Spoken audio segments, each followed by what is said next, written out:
who's eligible to start PPC campaigns on Amazon Canada? If you are selling on Amazon, you are eligible to start campaigns on the channel.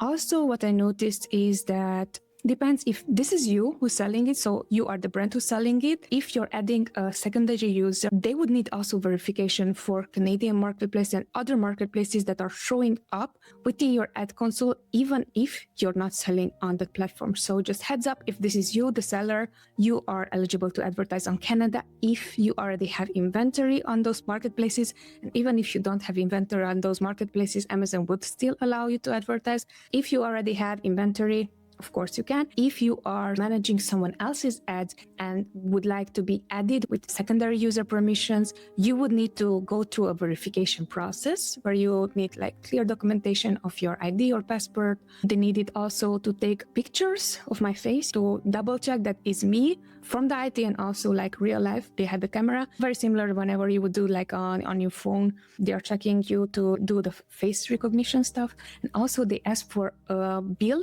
It's going to give you different options to choose from. For me, it was the easiest to just like a credit card statement. That's what I uploaded. You on your end, what is easiest? Electricity bill, internet bill, rent, or so on and so forth. But those would be the processes if you are going to manage someone else's account.